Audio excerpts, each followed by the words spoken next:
Welcome to the Duval Dive. Man, 2 months ago, Jacksonville Jaguars general manager stood 10 toes down and told Jaguar fans there would be no shortcuts to this roster build and that they would be building through the draft and that they would be quote unquote strategically bold in their moves. And we recap the presser here, breaking down the overall thought process on like why the team would be reasonably conservative this offseason. Then the draft took place. uh, and consensus Borderpalooza happened, and fans again freaked out just a little bit. And then days later, calmed down a little bit.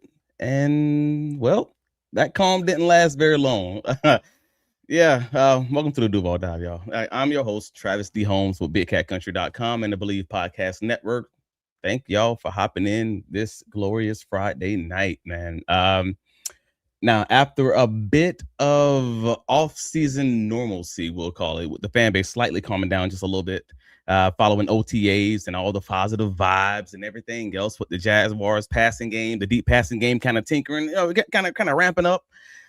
The Myles Garrett trade happened last week. And for those of you who read our coverage over at BigCatCountry.com, the local coverage on the ground, you guys already know. We wrote about it over on the site. Please click the link. Amen. If you don't read, I understand. Click the link. Help a brother out. Appreciate you.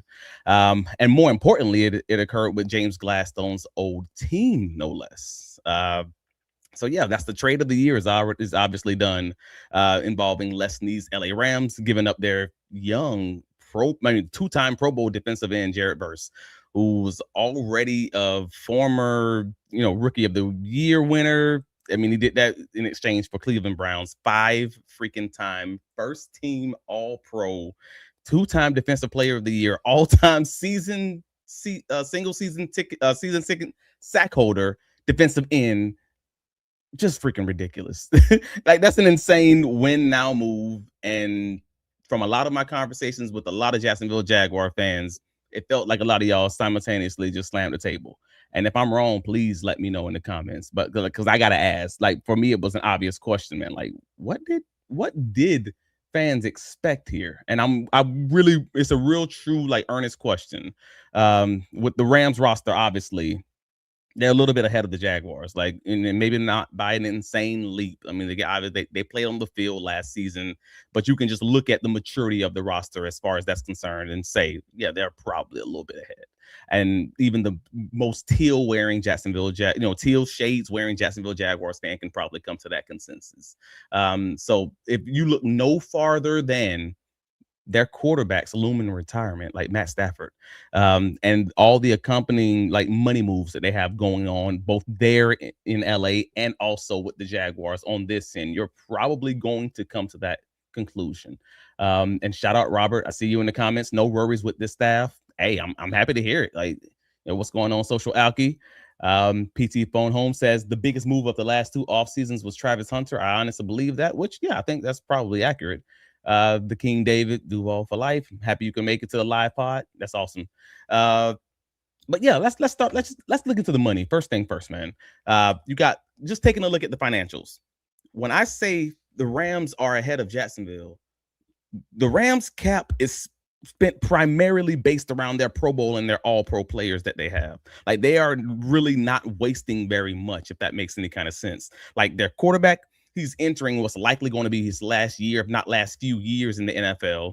In 2026, over 25% of their cap is made up of just 2 players. And they're both former Pro Bowlers. That's Matt Stafford and that's Devontae Adams. Like, but just looking at even the rest of their cap makeup, it's running back Kyron Williams, it's cornerback Trent McDuffie, who they just traded for, it's Byron Young and Puka Nacua plus Garrett, who they just traded for. Like, if you're looking at it from that perspective, the vast majority of their roster is made up and spent on the guys who,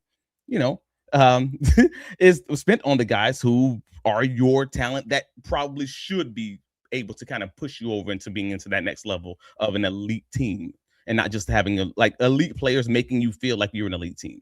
And then you add in the fact that they only had $10 million in even their dead cap. Like, if you want to look at just the money that's being wasted from the previous moves, because Jaguars are in a little bit different of a situation. it got $10.7 million in dead cap currently, with $7 million of that being one player, Rob Havinston, who just retired. In other words, they were financially ready to do the move with very little fat on the roster. So not a lot of paying big contracts to guys no longer on the roster or paying larger salaries to non-Pro Bowl talents going on.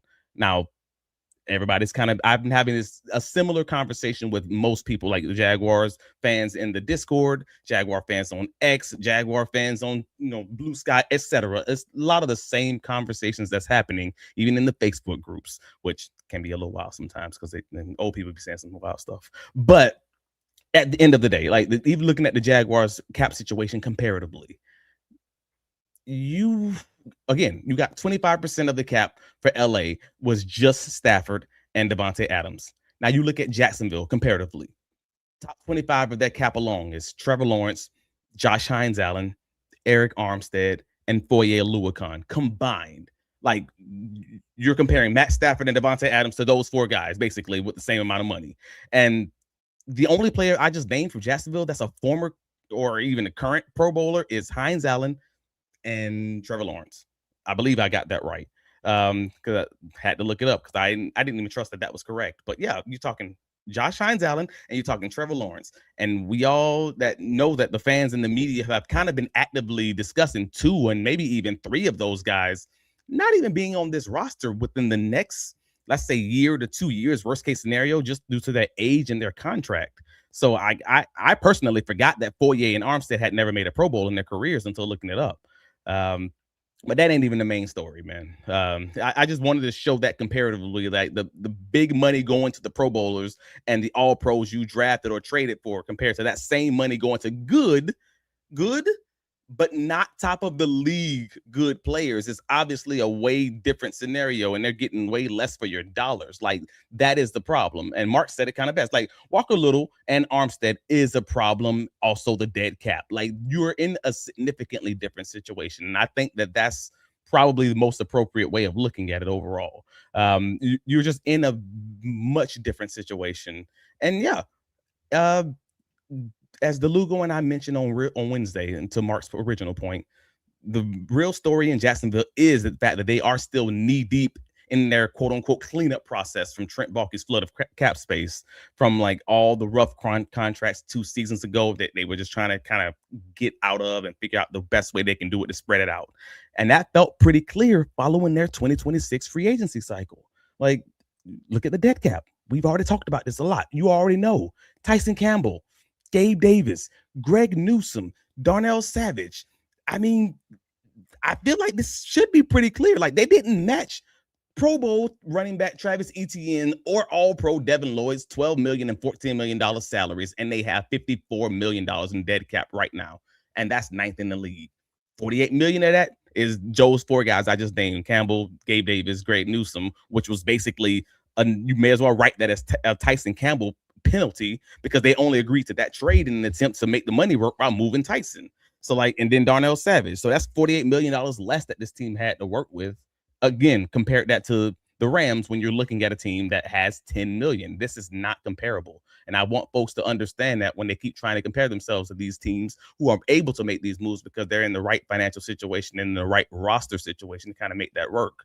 And because of you having $54 less million, those other contract misses on the roster hurt even more, like a Walker Little, or when guys get injured and they're making top 10 cap hits like 2025 Patrick McCarry, or you have guys like who are good in their roles but making really dang good money, like a Devon Hamilton, who's playing like 50% of the snaps, or even like a Foye sometimes, if I'm being honest about it, or Eric Armstead. Like, those are your guys who can't be even remotely limited. They can't fall off after injury because you don't have the luxury on this roster. And I ain't here to preach to y'all. I'm just, man, like, this was a very easy kind of conversation. I'm just looking at this like, oh man, this is not the same because these guys are obviously ready for this. PT says you can't have a big blockbuster move every year. Drafting takes skill, but the Rams are lucky to be in their position this soon after pushing the chips in. Got to build our way. Yeah, the Rams have done it multiple times, actually trading for a lot of big name players and still being able to draft well at the same time to kind of figure it out. Yeah, I think that's pretty solid though. That's a pretty solid landing point. Like you're not going to be able to have the big trades and or big moves every year, but I also think that you should be able to land the one that, like reasonably. Reasonably, you should be able to land the ones that like if you're in it, let's say 4 times, 5 times, you probably should be getting one of them if you're in a really good place. Like if you're not in Cleveland, if you're not in the New York Jets or with the bad coaching staff, like I don't think the Jaguars have any of those things. And that's all that I'm getting at. Yeah, Kyle, shut up, bro. What's going on? Hope you're enjoying your vacation, man. Welcome. He says the money is big, but the Jags didn't have the picks to trade to get dudes like Garrett and such. Actually, that's the part that I actually disagree with. I think they did absolutely have the picks. That wasn't the point. It was more about the players, which we will get into. But yeah, the last one, King David says, yeah, I can see them moving on from JHA. I'm not sure how, if I'm being real about that. And maybe we'll get into the specifics of that, though. But yeah, um, I don't know that they'll be able to truly move on from a JHA because that's a whole different kind of situation. Just looking at the financials, just starting there. And even looking closer at the money in LA, Byron Young and Josiah Stewart, they're both on their rookie contracts. Meanwhile, Jacksonville is still paying Josh Hines Allen for the next few years with no real out in his contract. Like, where is it? Like, there we go. Like Josh Hines Allen, if you're looking at his contract, just per the guys over on goodness, Spot Track. um, it's not that's not happening. At the earliest, his contract's not going to be able to be touched until after 2026, and more realistically, you're looking at that following 2027. Like that's the money telling you that Jacksonville could not afford Josh Hines Allen, Myles Garrett, Trevon Walker. Like they signed Trevon Walker, so they weren't going to be able to afford both those guys. Like with the dead cap and everything else that's going to be even left over from the Josh Hines Allen contract. So like just based on what was already on the books, it's not even close to being realistic. Thanks, Balky. Like that's where you land, unfortunately. But speaking of Trevon, anyways, man, Cleveland, they already had confirmed for anybody who missed it. Like Cleveland had already confirmed that they wouldn't have even done the deal if it didn't include Jared Verse. I mean, freaking 25 years old, former Pro Bowler for the last 2 years, right? Like that was their sticking point. But because the Browns were a few years off from being able to reasonably compete, they needed somebody young and good in a transaction in addition to the 2 picks. Oh, 3 picks. I'm sorry. So you got 28-year-old Josh Hines Allen with a contract that we've just established wasn't going to really work as far as getting out of it anyways. That don't solve that issue, right? So like if you look at the details of the trade, I mean, you're talking about Jared Verse, a 2027 first round pick, a 2028 second round pick, 2029 third round pick that could potentially become a first round pick if they were to trade Myles Garrett to another AFC North team by before 2029. That was one of the conditions that they placed into the trade. All that for Myles Garrett. And yeah, that's a lot of reasons that ain't happening, folks. Like, yeah, Jacksonville would have had to pay a lot more in this trade too. That's the other piece that I'm not hearing people. That's the part that I'm not hearing people talking about. I guess is the big pick because it's more about the fan base's reaction to the trade from my perspective than the actual quote unquote miss from the Jaguars organization, if that makes sense. Like, even if they were able to move Josh Hines Allen, he's 3 years younger than Jared Verse. He's got Jared Verse had 2 years left on his rookie contract, and Cleveland didn't want Myles in the AFC, but definitely not anywhere near the AFC North, which they negotiated in their conditions. So, like, I can't even say it's a poison pill, but it's specific enough. It's specific enough to let you know their intent. Like, keep him away from here, basically. So if the Rams were to trade Garrett to another, let's say AFC North team, you already got the increased value and all of that is concerned. So they would need to trade him out of the division when Cleveland hopes to at least be a contender. I don't know if that's like, I don't think Cleveland's ever going to be a contender. Let's be clear. But I at least understand their philosophy. They're like, hey, man, if y'all end up blowing this thing up when Matt Stafford retires, I need to make sure he ain't in the AFC North. I get that too. So because of that kind of conversation, you have to assume that Jacksonville would have probably had to pay even more. And that's before you even get into the conversation of the fact that Trevon Walker and Josh Hines Allen probably haven't had the early career that Jared Verse has had. So like, JHA. He's a 2-time Pro Bowler. He ain't even on the table. And you got Cleveland trading for Verse, who was a Pro Bowler the last 2 years. I got to wonder if Jaguar fans ever even considered the fact that the Jaguars were going to have to trade away Trevon Walker to get Myles Garrett. Like, I do hope that folks at least thought about that, because legitimately, that's the only way that this comes reasonably close to being, a deal that was close to what the final deal ended up being. Like, Trevon Walker is not an official Pro Bowler, but he's absolutely at that level. And we know that Jacksonville knew that Garrett was on the block, because most media and even fans back in like late March knew when Cleveland adjusted his contract, that's what was going on. Like, they actually moved $10 million of his $10 million option bonus from being paid at the start of April to 1 week before the regular season. And he agreed to do that. So that meant delaying his money. Like, he knew he was still getting paid, but he just knew it was going to help him get moved. And Cleveland wouldn't have to pay his option bonus until after the June 1st cutoff, so then they can spread his cap hit over multiple years. It helped him get traded and helped them with the accounting stuff. So, like, we all knew then. If we knew in the media and the fan base knew, then the Jaguars obviously knew. So, like, again, that was March 26th when his contract was adjusted, and Trevon was just extended on April 4th. I think you're crazy if you don't think the Jaguars at least called to figure out what the price tag was for Myles Garrett over the 10 to 11 days. I might be wild. I might be crazy in these streets, but that's my God honest thought process, is that no, that probably took place. At least it was a basic phone call of, hey man, what y'all asking for? Because I think that absolutely took place, and that's just me. Again, that's my speculation. I will be clear in saying that. But nevertheless, like the Jaguar fans were out in these streets publicly asking media members daily, weekly, like, hey man, what's taking them so long to extend Trevon? Like while you were also actively hearing that the team was putting, you were hearing the rumors from the NFL media and from all the rumor mills will say, that the team was making general inquiries on like Max Crosby and Trey Hendrickson earlier this same offseason.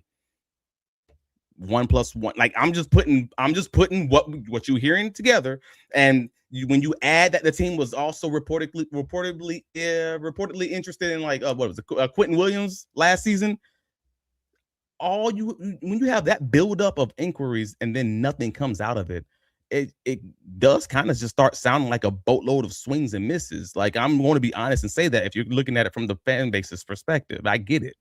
But it also makes sense, honestly, from where Jacksonville is coming from and it's currently standing, like cap health wise, draft picks wise, roster wise, like all of that. Like, I get that too.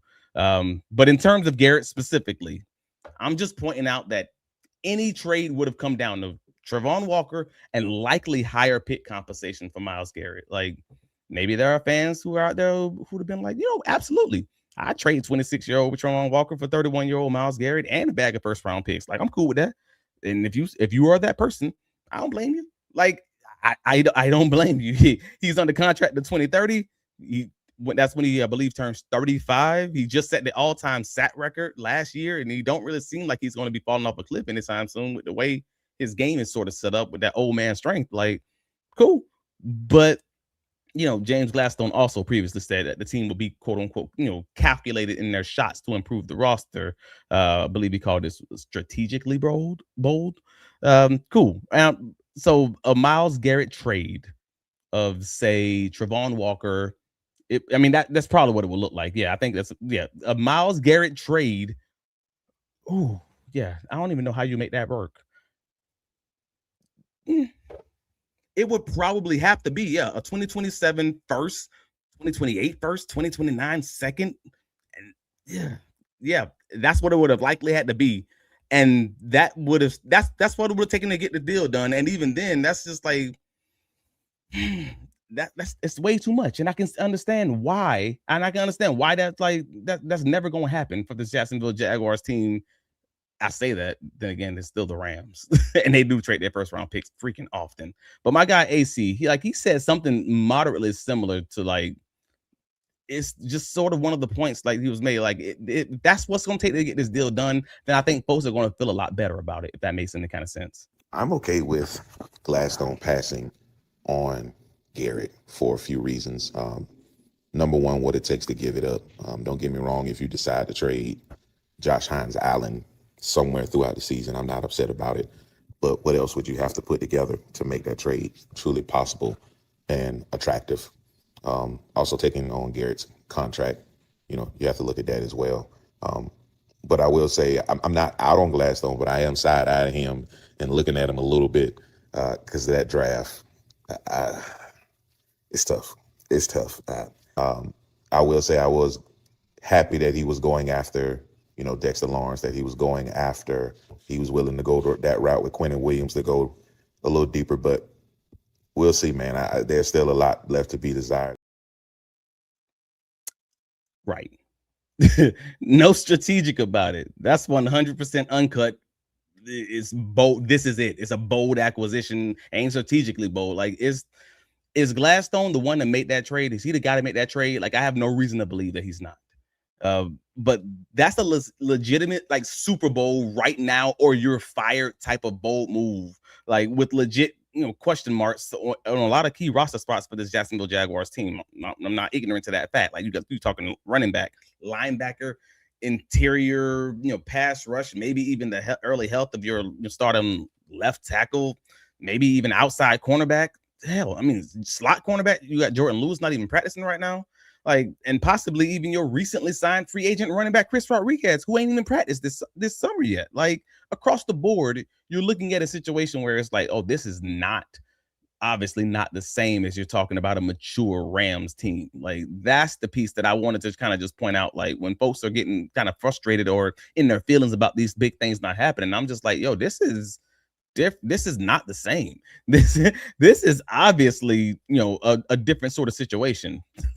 Mark says Gabe Davis's cap hit is higher than Myles Garrett. Come on, like, yeah, you're right. Shadow Blaze says Balky didn't know what he was doing in the office.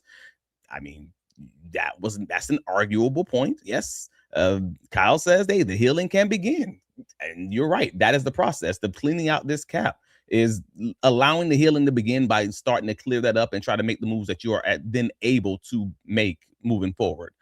Mark says, I think they keep Josh Allen, but end up adding some void years to spread out the cap hits in 2027 and 2028, which absolutely could be the case as far as restructurings are concerned, because while the Jaguars are currently over the cap in 2027, they have a lot of opportunities there to manipulate guys' roster, hits as far as the cap is concerned by either adding void years, restructuring, turning things into bonuses to kind of spread it out. They have a few options available there, or even guys who they maybe can trade or cut. So they're fine as far as the money is concerned. But if you're talking about making a big move like a Myles Garrett and then spreading it out like that, that is a slightly different conversation. I think we can obviously say that.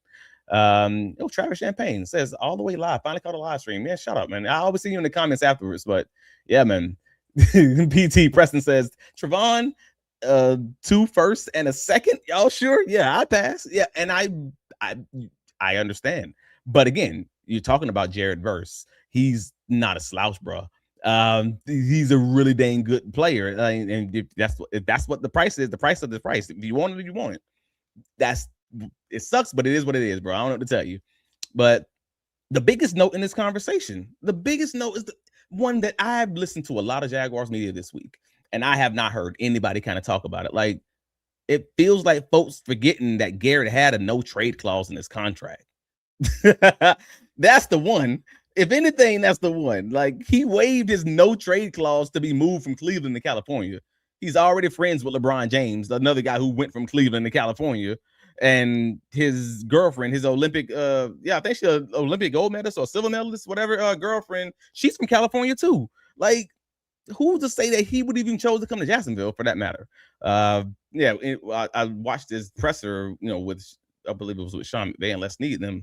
And he said, he dropped his no trade agreement to play for a team that's urgently all in 2026 on winning the Super Bowl. LA was just last year 5 points away from pushing to the 2025 Super Bowl, and Stanford's approaching retirement, so there's no guarantee that he would even come to Jacksonville, bro. Like, Jacksonville lost in the wild card game last year, and they didn't sign 2 of their 5 most notable players. If you're looking at this from an outsider's perspective, which I try to do, but yeah, man, this team as constructed is it able to compete in a similar move like that? Like, I don't think so, and I think the misses that they've had whether you want to call them misses is another conversation. But the Quentin Williams, the Dexter Lawrence, the Trey Hendrickson, whether you want to call Max Crosby a miss, whatever, the Myles Garrett, if you want to call them misses, call them misses. I don't care. Social Active says, so why did we whiff again? Hey, I'm not the one arguing that they whiff. It's the fan base that's been arguing it. I'm just the one that's trying to understand folks' philosophy or thought processes. But that's kind of what I'm trying to point it out. Like, the Jaguars misses that they've had have shown you that they are limited. Either they're limited in cap, they're limited in picks, they're limited in what they can and can't do with this roster until they kind of clear it out. And ain't no shame in pointing that out. Like, I just see this squad as being in a different timeline than that roster build for the Rams. And like, Jacksonville's entering year 2 of a draft and develop build with a little cap. So they can make a few things happen, maybe a few big trades happen, depending on what's going on with these free agent dollars and all of that.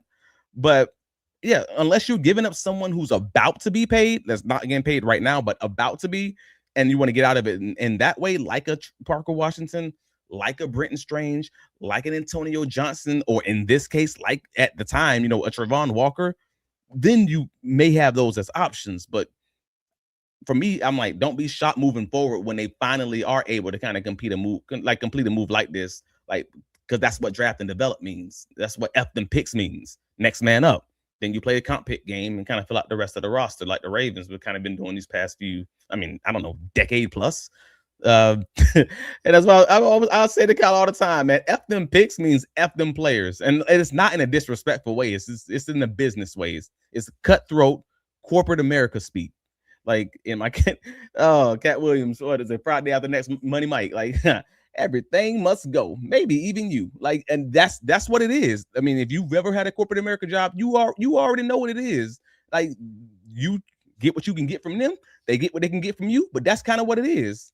But overall, man, like, no player is bigger than chasing the W. No player is bigger than the organization and you doing anything for that W. Like, that's what it comes down to.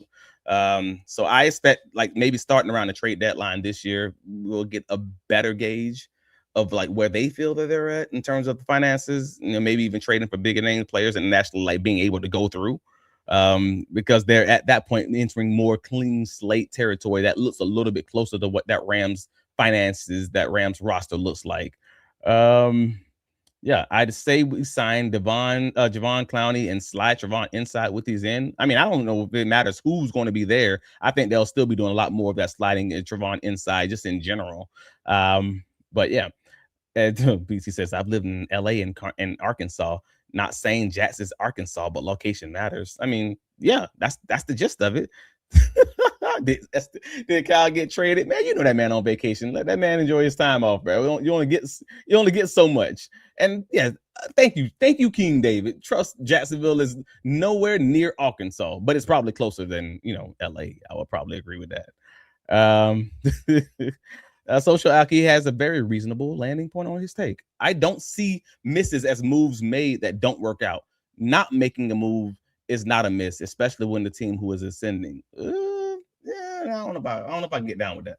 I mean, if I'm honest, like, not making a move and making a move are both decisions. Like, so if it don't work out and you don't make the move, then you fumble the bag, just like the team that tried to make the move and didn't work and didn't go through. Like, I don't see that as a different situation, if you know what I mean. Like, just win. If you win, it's you always going to be right, and if you lose, you always going to be wrong. And that's the overall point. So when folks are clowning the draft class and everything like that, in my head it was always, hey man, if they won, the draft class is great, and if they lost, then the draft class is trash. Like, that's where my mind is always at, because it's going to come down to the W's and the L's, and we'll figure out the way. But bro, this was a league shaking, trembling trade, and even the players knew it. Like, everyone knew it. And most of these players, I don't know if you guys know, like, a lot of players don't be paying attention to the league. They don't pay attention to what goes on around the whole NFL. And I'm just saying that from conversations with guys. Like, they all know the biggest stories, sure, and then maybe some of the local ones. But for the most part, that was it. Like, this was an earthquake level of a trade. And I saw a lot of players talking about this, but I'll just share the one local to here, Josh Hines Allen. Like, he said on the socials, like, a trade was crazy when it was guys huddled up talking about it when it's time to go home, and that's facts. Like that's what it is. Like, so you have one of the best players, arguably. I don't know how much is arguable. Arguably in modern league history, being traded for another good, but not freaking 5-time All-Pro, game-destroying, maybe even this generation's Reggie White type of good. Bro, this ain't normal business.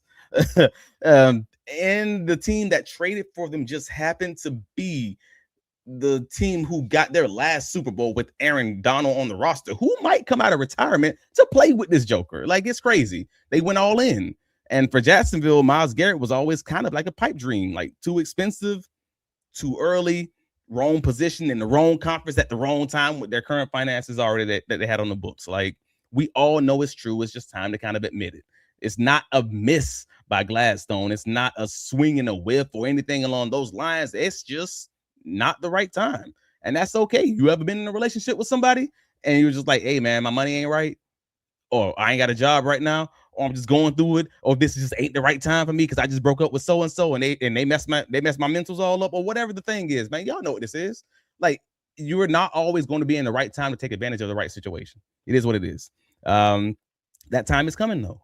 Like, that's from my perspective, anyways. That's kind of where I feel like, and I think we should wrap things up with my guy Brian Evans, former University of Georgia safety and Jacksonville Jaguars fan. And if you hit my guy up, man, that's my guy. And he had his thoughts on the Garrett trade. Jared Verse is better than Josh Allen.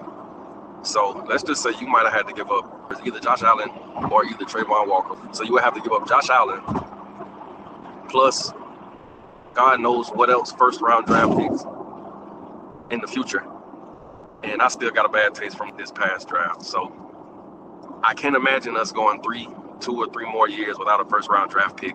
And Gladstone has earned the right from last season to make decisions. But Gladstone still on trial, because this shit we just drafted, I'm still puzzled. That's not even a real word. So I'm confused and puzzled at the same time. That's what we got. Like I said, confuzzled. All right. All right. Yo, man, I'm happy most of the fan base seems to like be reasonably taking this in a reasonably healthy way. But I also want to be honest about this, and I got to be real about this, because I love you guys to let y'all out of yourself. I mean, that's what friends do, right?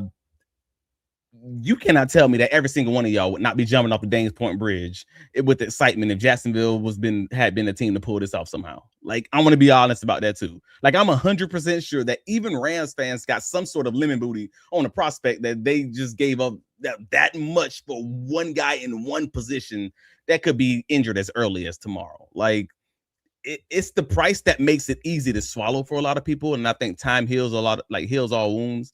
And I see folks in this fan base on the socials and everywhere else feeling a lot better about this today, the fact that the Jaguars weren't in on this, than I did on day 0. Because when I was creeping on the socials and seeing how y'all was talking, y'all weren't talking the way that y'all talking right now. I want to be honest about that. Like, I just want folks to keep it 100 at all times. And I'm trying to make sure I do that and keep folks balanced as far as where y'all landing on these things. But PT asked, do you think that we can beat them, the Rams, in the Super Bowl? I do.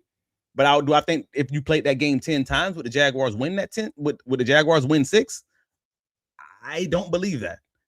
And I don't think you do either.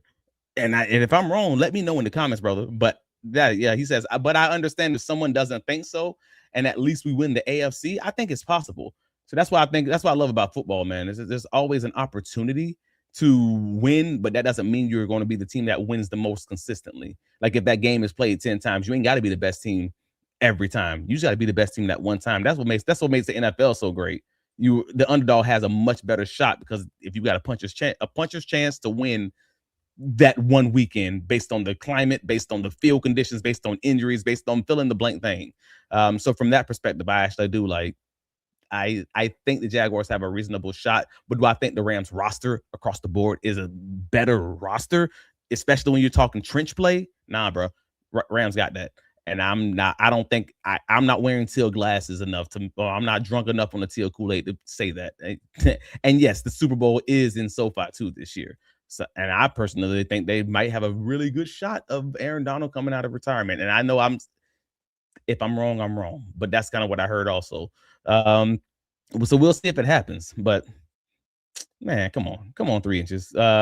Says, think we could send a first and BTJ to Tennessee for Simmons, man. I can't even engage in that, bro. That's crazy.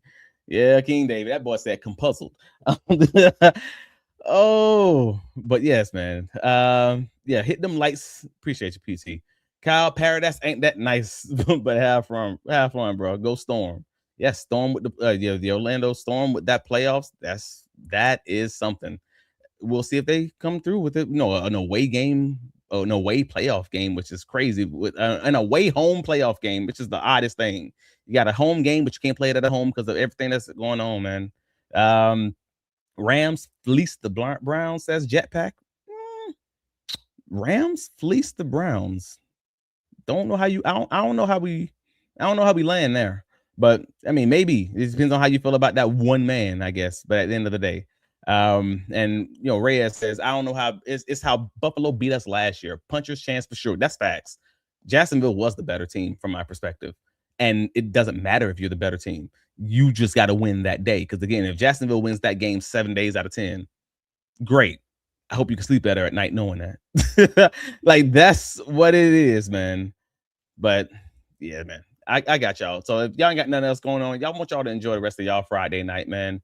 But yeah, let me know if there's anything else you guys want to talk about. We're gonna get to some real Jacksonville Jaguars takes, some real Jacksonville Jaguars breakdowns on this roster. Keep talking about maybe the linebacker room, talk about the running back room, especially if we're talking about the injuries everybody they have going on right there. So that's going to be an interesting part of the offseason for sure. But yeah, click that like button if you're listening, and Duval, man, enjoy y'all night. Later.